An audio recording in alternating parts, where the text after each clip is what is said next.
हर रोज एक नई कहानी देखने के लिए चैनल को सब्सक्राइब करें और बेल आइकन दबाना ना भूलें। नितिका आधी रात को अपने पति अमन से छुपते हुए छत पर जा रही होती है और इत्तेफाक से उसी वक्त उसकी जेठानी अंकिता भी अपने कमरे से निकलती है और नितिका को ऐसे आधी रात को छत पर जाता देखकर खुद से बोलती है, अरे ये देवरानी जी इतनी रात में ऊपर क्या करने जा रही हैं? पता लगाना पड़ेगा। अंकिता नितिका के पीछे छत पर जाती है जहां वो नितिका को किसी से बात करता सुनती है। अरे बेबी, कुछ टाइम में तो मैं तुम्हारे पास ही होंगी। तुम भी ना ऐसे ही फोन मिला देते हो। शिकायत करनी पड़ेगी तुम्हारी मम्मी से। अच्छा अब मैं रखती हूँ। लव यू मेरा बच्चा। नितिका की ये सारी बातें छुपकर अंकिता सुन लेती है और जल्दी से अपने कमरे में जाकर दरवाजे को बंद करते हुए बोलती है, ये मैंने क्या सुना? देवरानी जी अपने आशिक से बात कर रही थी। हाय राम, ये मेरे प्यारे देवर जी को धोखा दे रही है। अंकिता, तुझे कुछ तो करना होगा।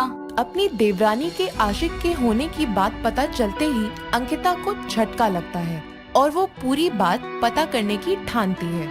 अगली सुबह जब नाश्ते की टेबल पर बैठी अंकिता की सास माया और देवर अमन नाश्ता कर रहे होते हैं तो निकिता के वहाँ आने पर अंकिता माया से बोलती है, माँ जी, आपको पता है पिछली गली की सुमित्रा आंटी की छोटी बहू का शादी के बाद भी किसी के साथ चक्कर चल रहा था। रात बेरात वो छत पर जा जाकर अपने आशिक से बात करती थी। सभी नाश्ता कर ही रहे होते हैं कि इतने में नितिका का फोन बजता है और वो बात करने साइड में चली जाती है। अंकिता भी किसी काम का बहाना बनाकर नितिका के पीछे जाती है जहां वो दोबारा नितिका की फोन पर हो रही बात को सुनती है। अरे तुमने फिर फोन मिला दिया। बेबी, कितनी बार बोला है ऐसे फोन मत मिलाया करो। तुम्हारी ना पिटाई करने वाली हो रही है। अच्छा, अभी मैं अपने बेबी से फ्री होकर वीडियो कॉल करूंगी। ठीक है बच्चा, बाय, लव यू। नितिका की फिर से ये बातें सुनकर अंकिता अपने मन में बोलती है, यही सही मौका होगा। वीडियो कॉल के वक्त ही मैं देवरानी जी की उनके आशिक के साथ वीडियो बना लूंगी। फिर देखती हूँ ये क्या बोलती है सबके सामने। इतना बोलकर अंकिता वापस से नाश्ते की टेबल पर आ जाती है और सबके साथ नाश्ता करने बैठ जाती है। तभी नितिका भी वहाँ आती है जिस पर उसकी सास माया बोलती है, क्या हुआ बहू, किसका फोन था? माँ जी घर से था। अच्छा, सब ठीक तो है ना? और अपनी माँ और भाभी से भी बात करा दियो मेरी किसी दिन। जरूर माँ जी। अच्छा अमन जी, मैंने आपका लंच पैक कर दिया है, याद से ले जाना। भूल जाते हो आप। ठीक है जान। अमन की इस बात पर माया खांसते हुए उसे अपनी वहाँ होने का एहसास दिलाती है जिस पर अमन शर्माते हुए उठकर अपना लंच लेकर ऑफिस के लिए निकल जाता है। जिसके बाद दोनों देवरानी जेठानी घर के सारे काम मिलकर खत्म करने लगती हैं। लेकिन अंकिता नितिका को काम में लगा देखकर मन ही मन बोलती है, देवरानी जी कितने अच्छे से इस घर के लोगों से झूठ बोल रही है, उनको धोखा दे रही है और अपने चेहरे पर जाहिर भी नहीं होने देती। कितनी चालाक है, आज तक खुद पर किसी को शक भी नहीं होने दिया। अंकिता नितिका को घूरते हुए मन ही मन में बोल रही थी। ये देखकर नितिका अपनी जेठानी के पास आकर बोलती है, क्या हुआ जेठानी जी, मैं इतनी खूबसूरत लग रही हूँ क्या कि पिछले 10 मिनट से नॉन स्टॉप आप मुझे ही घूरे जा रही हैं? वो मैं कुछ नहीं, अपना काम करो। इतना बोलकर अंकिता जल्दी से वहाँ से चली जाती है। अब पूरे घर का काम करके सभी अपने अपने कमरे में आराम कर रहे होते हैं। तभी अंकिता नितिका के कमरे के बाहर कान लगाकर खड़ी हुई बोलती है, अब पक्का देवरानी जी अपने आशिक को वीडियो कॉल करेंगी। आखिर कैसे सुनूं इनकी बातें, कैसे करूं सबूत इकट्ठे। अंकिता दीवार से कान लगाए खड़ी ही थी कि तभी उसकी सास अपने कमरे से निकलते हुए उसको देख लेती है और उसके पास आकर उसके कंधे पर हाथ रखकर बोलती है, बड़ी बहू ऐसे क्यों खड़ी हो? माँ जी वो मैं। अंकिता कुछ बोलती इतने में नितिका भी अपने कमरे से बाहर निकलती है और अपने सास और जेठानी को अपने कमरे के बाहर खड़ा देखकर बोलती है, अरे माँ जी, जेठानी जी, आप मेरे कमरे के बाहर क्या कर रही हैं? मैं तो अभी आई, उससे पहले बड़ी बहू तेरे कमरे के बाहर चिपकी पड़ी थी। अंकिता बहू, अब बताओ भी क्यों खड़ी थी यहाँ? वो माँ जी, मुझे देवरानी जी की एक साड़ी चाहिए थी उनसे, लेकिन मांगने में शर्म आ रही थी, इसलिए बाहर खड़ी होकर सोच रही थी मांगू कि नहीं। अरे दीदी बस इतनी सी बात, साड़ी ही तो है, आप जब मर्जी चाहे मुझसे मांग सकती हैं, बिना किसी हिचकिचाहट के। आइए देख लीजिए आपको कौन सी साड़ी चाहिए। जा बड़ी बहू देख ले, मैं पानी पीने रसोई में जा रही हूँ। अंकिता नितिका के साथ उसके कमरे में आकर उसकी साड़ियाँ देखने लगती है। तभी उसकी नजर बेड पर रखे नितिका के फोन पर जाती है, जिसमें माई बेबी के नाम से वीडियो कॉल आ रही होती है। ये देखकर अंकिता नितिका से बोलती है, ऐसे ही है दीदी, आप देखो ना आपको कौन सी साड़ी चाहिए। ये ब्लू वाली ले जा रही हूँ। थैंक यू देवरानी जी, अब मैं चलती हूँ। इतना बोलकर अंकिता जैसे ही कमरे से बाहर जाती है, तभी नितिका कमरे का दरवाजा बंद करके अपने फोन पर दोबारा आ रही वीडियो कॉल को उठाते हुए बोलती है, हे भगवान, इतने कॉल्स, मेरे बच्चे से इंतजार नहीं हो रहा था, मुझे देखने का इतना मन था। चलो अब देख लिया ना, अब एक किसी दे दो जल्दी से। ये सब बातें बाहर खड़ी अंकिता सुन लेती है और अपने कान पर हाथ रखते हुए बोलती है, हाय राम, देवरानी जी फोन पर चुम्मा चाटी भी कर रही है। अब तो पानी सर के ऊपर जा चुका है। और सुनती हूँ क्या बोल रही है, जिससे इनको रंगे हाथ पकड़ सकूं। अंकिता फिर से दरवाजे पर कान लगा लेती है और इस बार वो नितिका को कहते हुए सुनती है, मैं आपसे मिलने आऊंगी कल, ठीक है? उसी कैफे में आना। चलो अब मुझे बहुत काम है, कल मिलते हैं मेरे बच्चे से। Love you. ये सब सुनकर अब अंकिता कल रंगे हाथों निकिता और उसके आशिक को पकड़ने का प्लान बनाती है और ये सारी बातें अपनी सास और अमन को बताकर अगले दिन अपने साथ नितिका के पीछे जाने के लिए मना लेती है। अगली सुबह जब नितिका अपना सारा काम खत्म करके घर से निकलती है, तो अंकिता अपनी सास माया को लेकर उसके पीछे जाती है। साथ ही अमन को भी कॉल करके बुला लेती है। वो एक कैफे में नितिका के पीछे जाते हैं, जहां नितिका अपनी भाभी और उसके बच्चे से मिल रही होती है। ये देखकर अंकिता बोलती है, देवरानी जी तो अपने आशिक से मिलने आई थी। सच में माँ जी, मैंने खुद सुना था।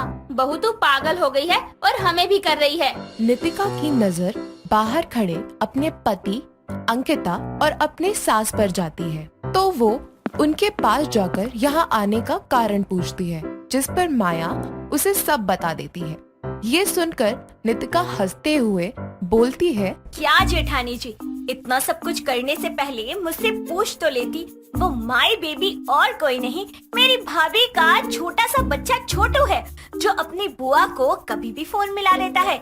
अमन, आपको याद है उस रात जब आधी रात को भाभी के फोन से मेरे फोन पर कॉल आया था और मैंने आपसे बोला था कि छोटू ने फोन मिला दिया है, तो मैं बाहर जाकर बात करूं ताकि सबको डिस्टर्ब ना हो। और मुझे लगता है कि उस रात जेठानी जी ने ये सब देख लिया। अरे हाँ भाभी, आपको गलत फहमी हो गई और आपके साथ साथ हमें भी। हमें माफ कर दो नितिका। मुझे भी माफ कर दो देवरानी जी। कोई बात नहीं भाभी, चलो अंदर चले और मेरे छोटे से आशिक के साथ खूब बातें करें। नितिका की इस बात पर सभी हंसने लगते हैं और कैफे में जाकर उस छोटे से बेबी के साथ खूब बातें करते हैं।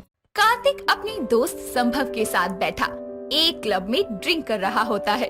तभी वो उस क्लब के अंदर एक लड़का और एक लड़की को साथ में बड़े प्यार से एक दूसरे के साथ नाचते हुए देखता है, जिस पर संभव बोलता है, भाई ये प्यार भी क्या मस्त चीज है ना।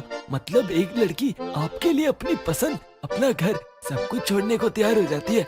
आपका फेवरेट खाना उसका फेवरेट बन जाता है। कितना रोमांटिक लगता है यार ये सोचकर। तुझे किसने कहा प्यार में ऐसा होता है? अबे साले, प्यार के साइड इफेक्ट कोई नहीं बताता। अब ये लड़का और लड़की क्या गारंटी है कि प्यार से डांस कर रहे हैं? लड़की ने धमकी देकर भी तो नाचने को बोला होगा, क्योंकि लड़कियों के लिए बॉयफ्रेंड नहीं कुत्ता होता है, जिसको वो अपने तरीके से घुमाना, चलाना और नचाना चाहती है। तू पागल है क्या? तूने वो कहावत नहीं सुनी क्या?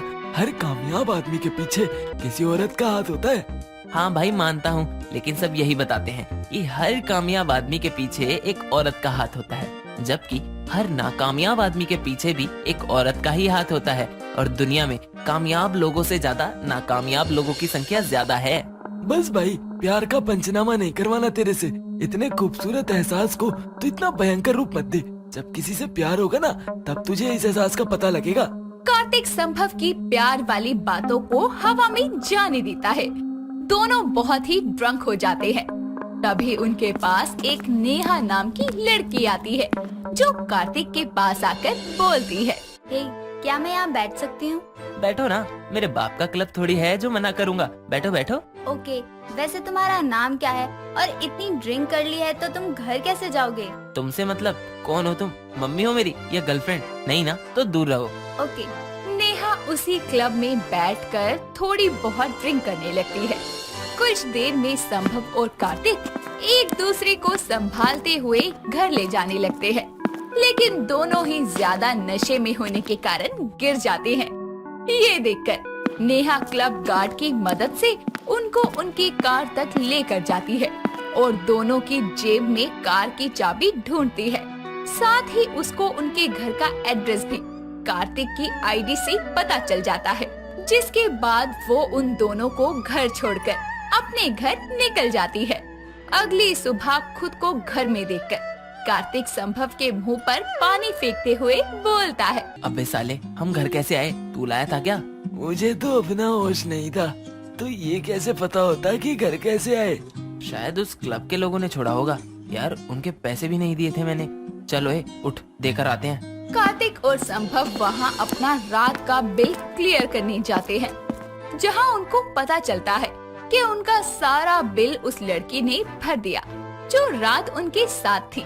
साथ ही वही उनको घर छोड़ने तक गई थी। ये जानकर संभव कार्तिक से बोलता है। भाई कौन सी लड़की? मैंने तो देखी नहीं थी कोई लड़की। ये कोई आत्मा वात्मा तो नहीं? साले, इतने नशे में रहेगा तो कैसे पता चलेगा? थी एक लड़की जो कल रात चेप हो रही थी, वही होगी। अब उसको ढूंढकर पैसे देने पड़ेंगे। क्या मुसीबत है। कार्तिक क्लब से उस लड़की का नंबर जानने के बाद उसको कॉल करके एक रेस्टोरेंट में मिलने बुलाता है, जहां वो उस लड़की नेहा को उसके पैसे देते हुए बोलता है। ये लो, तुमने कल जो हमारा बिल भरा उसके पैसे, और थैंक यू मुझे और मेरे दोस्त को घर छोड़ने के लिए। इट्स ओके, लेकिन तुम ये प्यार से भी तो बोल सकते थे ना। मतलब मैंने तुम्हारी मदद की और तुम मुझसे इतने रूखे तरीके से बात कर रहे हो। मैं ऐसा ही हूँ, मुझे लड़कियाँ पसंद ही नहीं है। इसीलिए ये मत सोचो कि मैं तुम्हारे साथ ऐसा हूँ। मैं सबके साथ ही ऐसा हूँ। कार्तिक अपनी रूखी बातें करने के बाद कुछ देर में चला जाता है, लेकिन अब फोन नंबर एक्सचेंज होने के बाद नेहा खुद से कार्तिक से बातें करने लग गई थी, और कार्तिक भी आखिर कितना ही इग्नोर करता, वो भी उससे बातें करने लगा। बातों बातों में कार्तिक नेहा के हिसाब से बदलने लगा। उसका रूखा स्वभाव अब नर्म हो गया और उसको नेहा से प्यार हो गया। दोनों ने एक दूसरे को प्रपोज करके अपनी रिलेशनशिप की शुरुआत कर ली, जिसके बाद से कार्तिक बड़ा ही खुश रहता। और एक दिन वो अपने कमरे में साथ लेटे अपने दोस्त संभव से बोलता है। संभव यार, तूने सही कहा था। प्यार एक खूबसूरत एहसास है। किसी से प्यार करने पर ही ये पता चलता है। नेहा और मैं एक दूसरे से बेहद प्यार करते हैं। रोज सुबह उसका मुझे ये बताना कि मैं क्या पहनूं क्या ना पहनूं, मुझे बहुत अच्छा लगता है। अच्छा साले, अब अच्छा लगता है। जब मैं बोलता था तब तो तेरे तेवर ही कुछ अलग थे। अरे तब प्यार नहीं हुआ था ना भाई। कार्तिक अपने दोस्त संभव से बातें करते करते कब सो जाता है उसे पता ही नहीं चलता। अगले दिन जब कार्तिक और नेहा कहीं घूमने जाने वाले थे, तो कार्तिक नेहा की ड्रेस को देखकर बोलता है। ये क्या बेबी, ये ड्रेस तुम पर अच्छी नहीं लग रही, कुछ और ही पहन लेती। तुम मुझे बताओगे कि मैं कैसे कपड़े पहनूं कैसे नहीं? प्यार क्या है तुमसे? तुम्हारी गुलाम थोड़ी हूँ। और आज तक मेरे मम्मी पापा ने मुझे नहीं रोका किसी भी तरह के कपड़े पहनने से, तो तुम क्यों रोक रहे हो? अरे मैंने तो बस बोला कि अच्छी नहीं लग रही, ये थोड़ी बोला कि ऐसे कपड़े मत पहनो। तुम भी तो बताती हो मुझे क्या पहनना चाहिए क्या नहीं, बस मैंने भी बता दिया। मैं तुम पर क्या अच्छा लगेगा ये बताती हूँ, लेकिन तुम मुझे ऐसे कपड़े पहनने से रोकने की कोशिश कर रहे हो। हद है। बेचारा कार्तिक प्यार का ये नया रूप देखकर थोड़ा डर जाता है, लेकिन कुछ देर में सब नॉर्मल होने पर वो नेहा के साथ घूमने जाता है, जहाँ वो बेचारा बस उसके अलग अलग पोज में पिक्चर ही क्लिक करता रह जाता है। ऐसे ही गुजरते दिनों के साथ प्यार के अलग रूप कार्तिक के सामने आते हैं। एक दिन कार्तिक की नौकरी चली जाती है, तो वो थोड़ा परेशान होता है, जिस पर नेहा बोलती है। तुमको ना मेरे पापा से एडवाइस लेनी चाहिए, वो तुमको अच्छे से समझाएंगे। अरे नहीं यार, उसकी जरूरत नहीं है। मुझे मेरे पापा ने बता दिया है कि आगे क्या करना है। अच्छी बात है, लेकिन क्या पता मेरे पापा की एडवाइस ज्यादा अच्छी हो। नहीं यार छोड़ो, उनको क्यों परेशान करना। परेशान करना? अरे ये बोलो कि तुम्हें लगता है कि मेरे पापा तुम्हें सही सलाह नहीं देंगे। तुम मेरे पापा के बारे में ऐसा सोचते हो कि वो तुम्हें गलत एडवाइस देंगे। हद है यार, तुम्हारे पापा एक मैकेनिक है और मेरे पापा एक लॉयर, लेकिन नहीं, तुमको तो लगता है कि तुम्हारे पापा ही बेस्ट एडवाइस देंगे। मैंने ऐसा कब कहा, और पापा को क्यों बीच में ला रही हो? वाह, अपने पापा के ऊपर बात आई तो चिढ़ मच गई, और मेरे पापा के बारे में जो बोला, हद है। नेहा गुस्से में उसके घर से चली जाती है, जिसके बाद कार्तिक बोलता है, सच में लड़की जिंदगी की सबसे बड़ी प्रॉब्लम होती है। कोई प्यार का पंचनामा करे तो पता लगे कि उसके अंदर रोमांस तो सिर्फ लुभाने के लिए स्टार्टिंग में ही है, बाद में तो कुत्ते बनते हैं लड़के, और उनका पट्टा ये लड़कियां लेकर घूमती हैं। कुछ देर में कार्तिक का दोस्त संभव आता है, जिसके बाद वो कार्तिक के उदास होने की वजह पूछता है, जिस पर कार्तिक उसको सब कुछ बता देता है। फिर संभव बोलता है, अरे भाई होता है ऐसा, कोई नहीं, तू सॉरी बोल दे, वैसे भी सॉरी बोलने से तू छोटा नहीं हो जाएगा। संभव की बात मानकर कार्तिक नेहा को सॉरी का टेक्स्ट मैसेज करता है, जिसके बाद नेहा का रिप्लाई देखकर वो गुस्से में अपने फोन को फेंकते हुए बोलता है, सही कहा है कार्तिक आर्यन ने, इन लड़कियों की जिंदगी की सबसे बड़ी प्रॉब्लम यही है कि हमारी जिंदगी में कोई प्रॉब्लम क्यों नहीं है। हुआ क्या, तूने तो सॉरी बोल दिया था ना। हाँ, लेकिन उसको इससे चैन कहाँ। सॉरी बोलने पर बोलती है, किस बात का सॉरी, क्यों बोल रहे हो सॉरी, और सॉरी बोलने से बात खत्म नहीं होती। अबे साला आदमी करे भी तो करे क्या, सॉरी बोले तो प्रॉब्लम नहीं, बोलो तो इतना ईगो है कि सॉरी नहीं बोल सकते। मनाए तो कहती है कि हाँ पहले हर्ट करो फिर मना लो, और अगर नहीं मनाए तो कहती है मेरी कोई कदर ही नहीं है, मुझे जरूरी नहीं समझते। अरे कोई नहीं, होता है ऐसा, प्यार है, प्यार में सिर्फ प्यार नहीं लड़ाई भी होती है। प्यार? अरे इस प्यार में प्यार तो सिर्फ शुरुआत के 2 हफ्ते ही था, उसके बाद तो तुम सुबह उठ के सीधा हगने क्यों गए, मुझे मॉर्निंग विश क्यों नहीं किया, ऑफिस में मेरा कॉल क्यों नहीं उठाया, कॉल उठाया तो ऑफिस में काम क्यों नहीं करते। भाई मैं नहीं झेल सकता ये सब, मेरे लिए कुत्ता बनना आसान है लेकिन बॉयफ्रेंड बनना नहीं। तो अब क्या करेगा? क्या करूँगा, क्या ब्रेकअप? सीरियसली भाई सच बोल। यकीन नहीं है, रुक अभी मैसेज करके बोलता हूँ। कार्तिक मैसेज करके नेहा से ब्रेकअप कर लेता है, जिसके बाद वो सोचता है अब तो चैन की जिंदगी जिएगा। अब आपको लगा होगा कि कहानी खत्म, नहीं, लड़कों की भी तो सबसे बड़ी प्रॉब्लम लड़की ही है। वो उनकी जिंदगी में हो तो भी दिक्कत, और ना हो तो भी दिक्कत। इसीलिए कार्तिक भी अपनी गलती को सुधारने के लिए नेहा के पैरों में गिरकर उससे माफी मांगने जा पहुंचता है। आखिर मैन विल बी मैन ना। तो कहानी का सार यही है, प्यार एक ऐसा खुशबूदार फूल है जिसमें कांटे भी फ्री मिलते हैं, इसीलिए इसका पंचनामा मत करिए, बस प्यार करिए। आशना विवेक की फोटो को हाथ में लेकर आंखों में आंसू और चेहरे पर बेहद उदासी लिए उसे देखते हुए खुद से बोलती है, क्या सच में हमारा रिश्ता यही तक का था? हे भगवान, आज मेरा अपने ससुराल में आखिरी दिन है, काश ये पल यहीं थम जाता। आखिरी दिन को सोचते हुए आशना सूटकेस में अपना सामान पैक करने लगती है। तभी दूर खड़ा विवेक भी उसे देखते हुए मायूसी के साथ बोलता है, ये आखिरी दिन आया ही क्यों? आशना मुझे छोड़कर मत जाओ, काश कि मैं तुम्हें अपने दिल की बात बता सकता कि मुझे तुमसे प्यार हो गया है और मैं अपनी आगे की तमाम जिंदगी तुम्हारे साथ बिताना चाहता हूँ। आखिर कौन से आखिरी दिन की बात कर रहे हैं ये दोनों? वो कौन सी वजह है जिसके कारण आशना ना चाहते हुए भी ससुराल से जाने को मजबूर है? आइए सच जानने के लिए कहानी में थोड़ा पीछे चलते हैं। भारती विवेक के कमरे में आकर उसे जगाते हुए बोलती है, बेटा विवेक, चल जल्दी से उठ जा और नहा धोकर रेडी हो जा। तुझे याद है ना, आज हमें तेरे लिए लड़की देखने जाना है। उठ गया माँ। विवेक नहा धोकर रेडी हो जाता है, जिसके बाद विवेक अपने परिवार के साथ लड़की वालों के घर जाता है, जहां वो आशना की बड़ी बहन शुभ्रा को पसंद करता है। और भारती बोलती है, बहन जी, हमें तो आपकी बेटी शुभ्रा पसंद है, अब तो जल्दी से शादी की तारीख निकलवाइए। रिश्ते के तय होने के बाद लड़के वाले अपने घर लौट जाते हैं। तभी अचानक आशना झूमती गाती हुई घर में एंटर होती है। और उसकी माँ शर्मीली बोलती है। अरे आशना बेटा, अभी थोड़ी देर पहले आई होती तो अपने होने वाले जीजा जी से भी मिल लेती। ओह शिट, मैंने ये मौका कैसे गवा दिया।